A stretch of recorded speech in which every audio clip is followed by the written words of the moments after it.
Well, welcome. I want to welcome you here on the porch. We're doing things a little different today. Got a really special show for you. My tea's already freshened up. We got 5 special guests today. 2 of them are right here, so stay with us.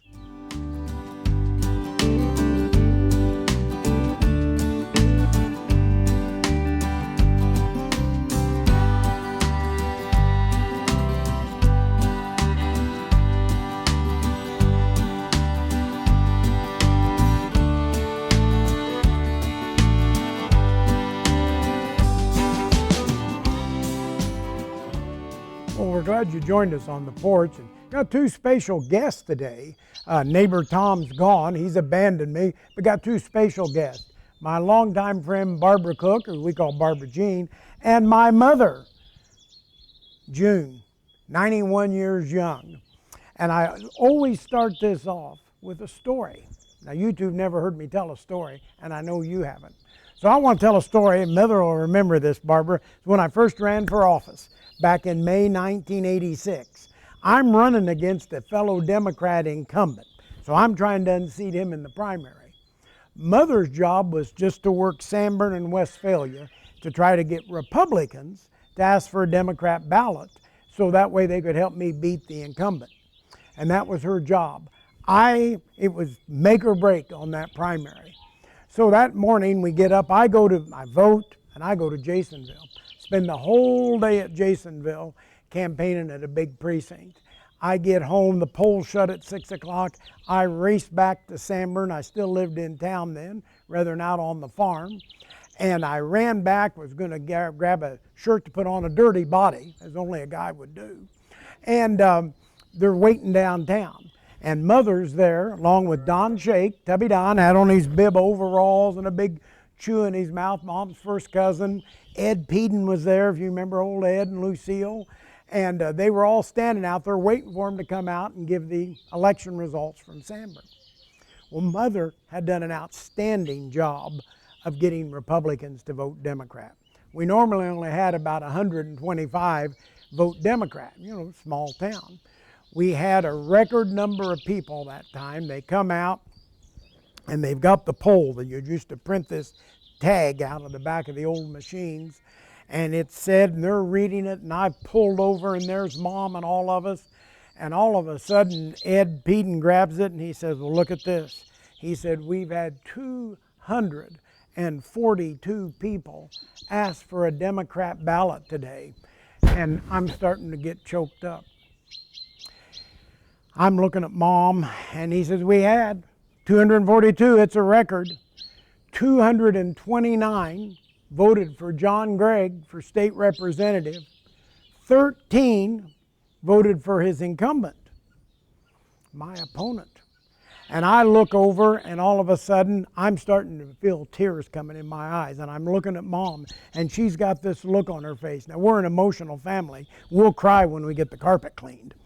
And I'm thinking Mom's going to start tearing up, and I can feel the tears welling up. And I said, oh, Mother, can you believe that? 229 people voted for me here in town. And she starts to turn, she goes, I can't believe 13 people voted against you.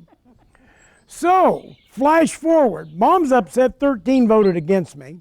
I don't think any more of it. We won the nomination. I'm taking down signs the next 2 days, and every time I'd stop by, Mom had a list on the refrigerator where she was writing names of a couple different people that she knew were mad at me from when I had delivered papers or done something mean as a kid or didn't like her. She had this list of people, and by the time I went to church Sunday, she had me a nervous wreck. I couldn't think of 13 people who had voted for me. So that's a mother's love, and only a mother's love.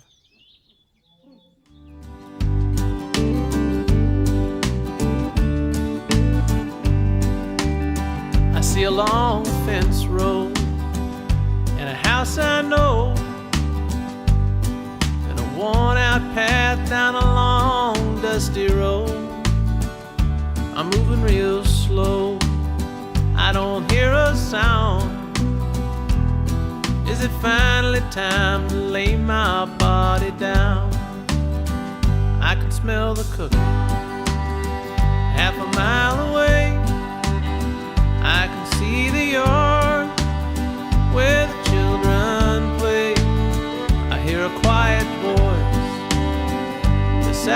say. Forget the sadness you felt on Judgment Day. But I don't see any harp-strumming angels, no golden trumpet horns begin to play. Just an old farmhouse on a country way, and I feel all my burdens drift away.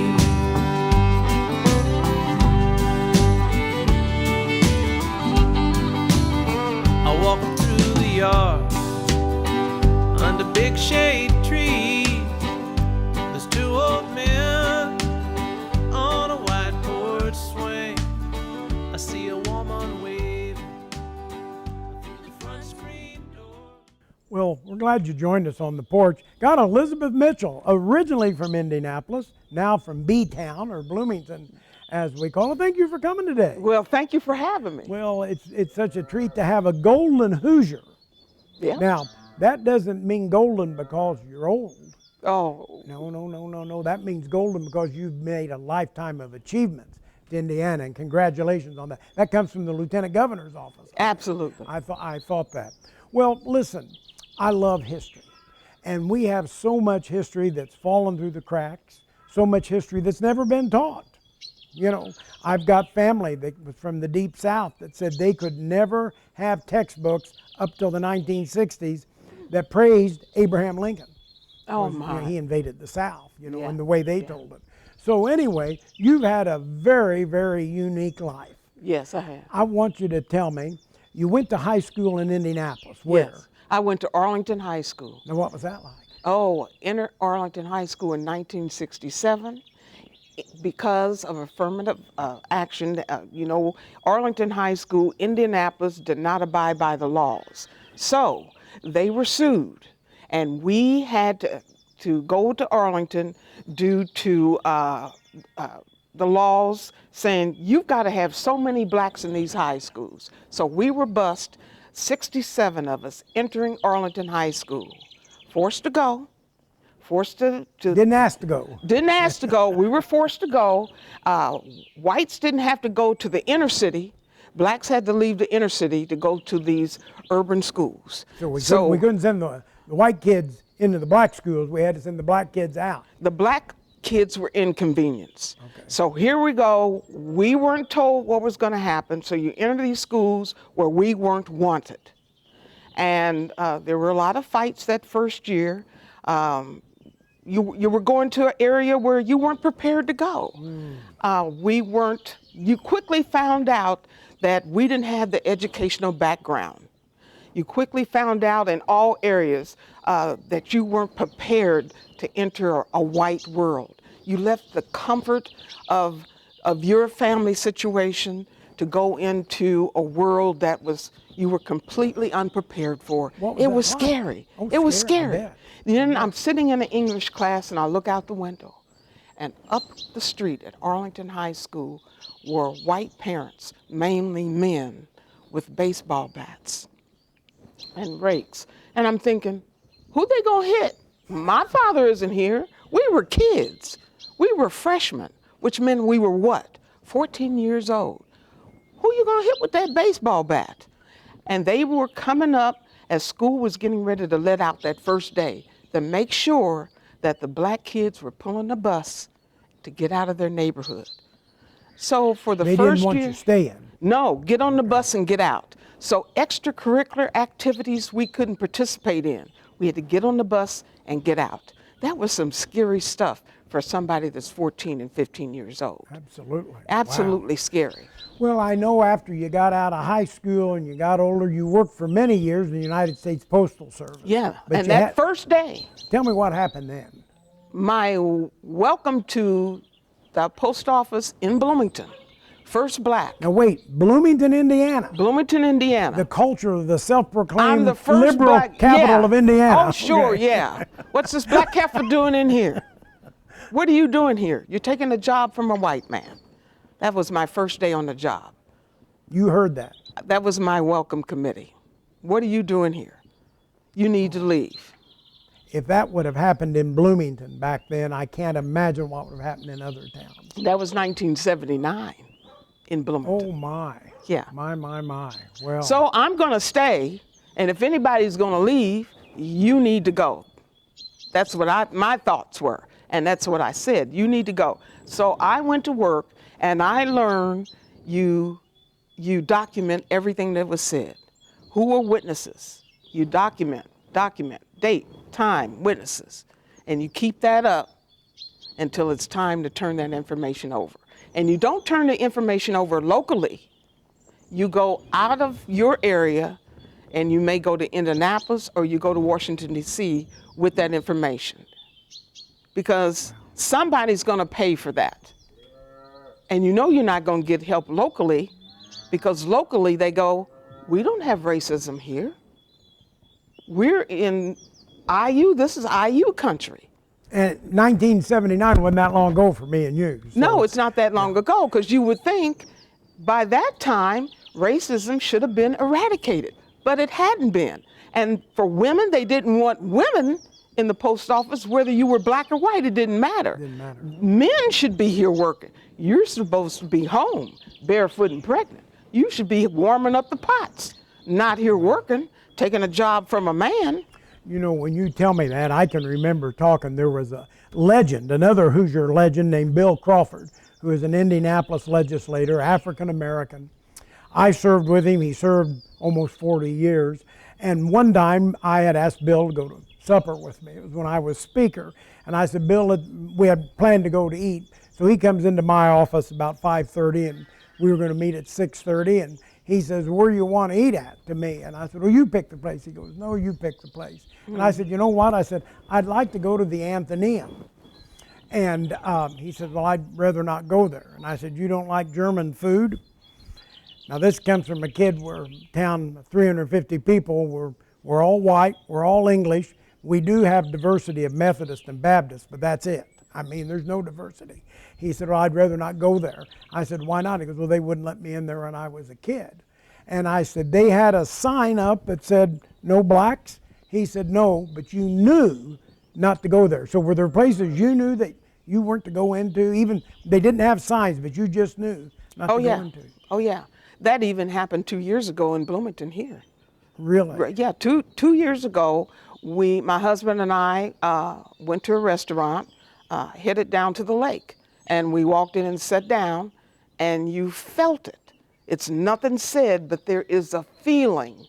And we looked around, and the men at the bar all turned and looked, and we knew within minutes to get up and leave.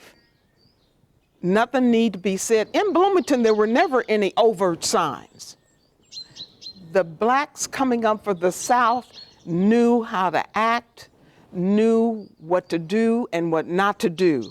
And so they never had to put sign in the storefront rundles in Bloomington. Wow. You just knew. And so we knew to get up and leave, and this was 2 years ago. So we got up and left.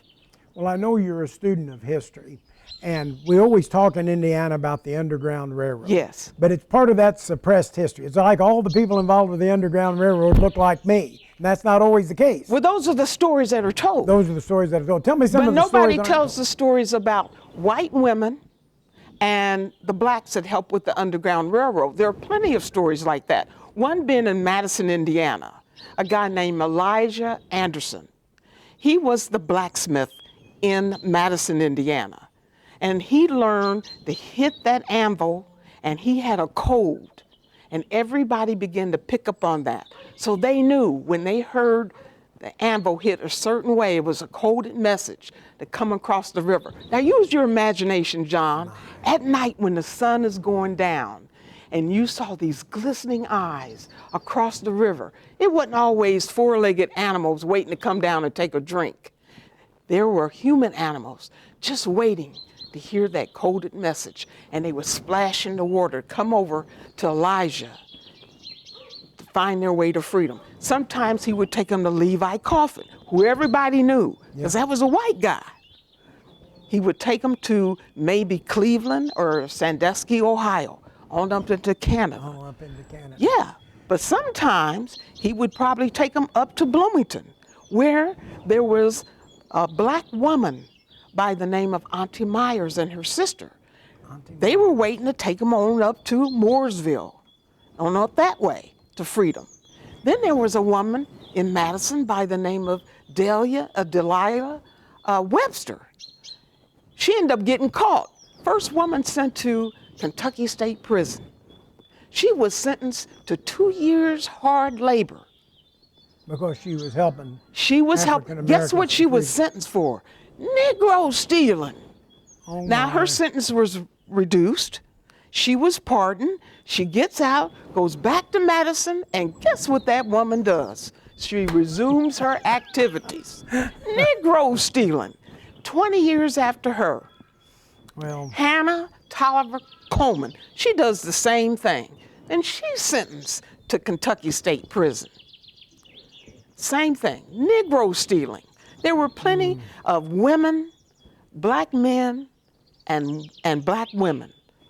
Underground Railroad. but we don't hear those stories. We don't hear those one stories. story we don't hear, I want you to tell me about, because I know you've been championing the West Baden Baptist Church, but Yes. you know, I never knew that our Constitution of 1851 had language in there that said you couldn't live here. Yes. Indiana original- didn't want black people here. If they were here, they could stay, but they had to register. But more people, more blacks could not move into Indiana right before the Civil War, but yet we fought. Yeah. And I just learned that within the last 2 or 3 years. Well, they wanted people to put down money. You had to pay to Yeah. put down money. There was a guy in Madison that he said, "I'm not paying." They took him to court and he lost, and they said, "You have to leave." They wanted blacks to even pay a fine if you're not going to pay to stay, or have white people sign Negro registers. You had to do to sign that. that. Paoli, Indiana, at the courthouse, they still have copies of the Negro registers. Speaking of Paoli, Orange County, tell me quickly about the West Baden Baptist Church. Oh, yes. That church is going to have a rededication. It was completely restored. It was about ready to fall into the ground. That church was built by the waiters, porters, maids of the people, the black community that work for the West Baden Hotel. Amazing. Well, I'll tell you, we're going to have Elizabeth stay here with us. You know, when people drop by for a visit, I could visit with this woman for at least an hour and not even take a breath. But want you to sit here. We got some special music coming up in a few minutes, so don't leave us. We're here on the porch.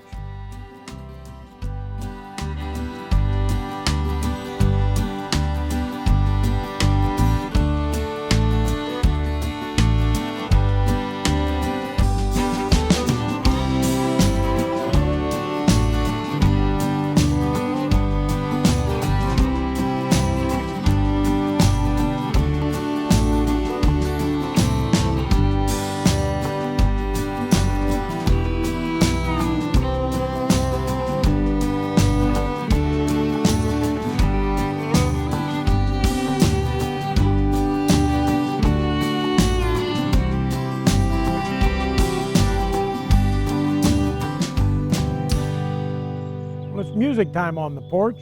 John Kay, Traditional Arts Indiana. What special guest have you with us today?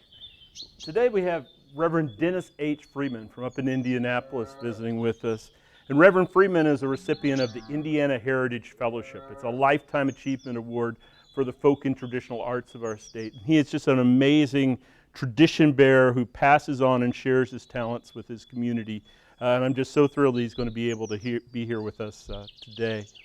As I like to say, he doesn't play music, he prays music. What are you going to play for us today? In the Garden. Thank you.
Wow, what a day on the porch. Great music. Reverend, you playing In the Garden.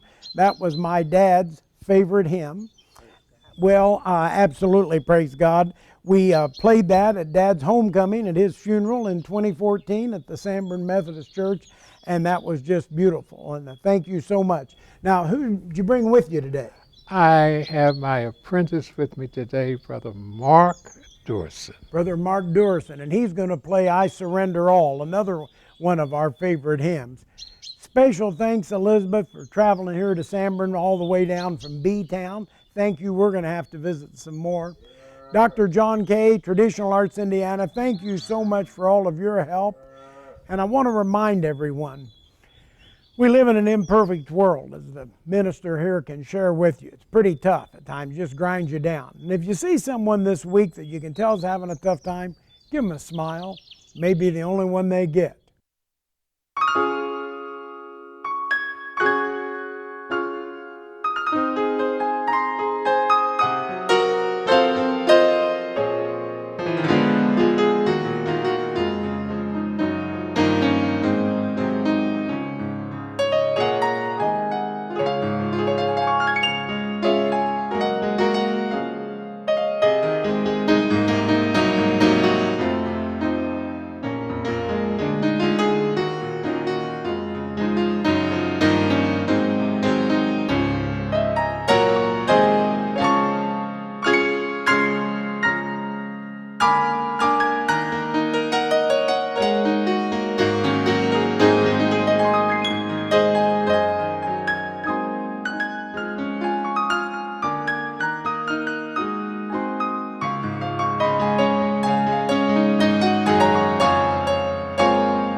You got a story, I'd like to hear it. Morning glories, boats on the river. Sit a spell, sing a tune to yourself, and I'll join you on the porch. On the porch means everything to come home, spinning with a vein.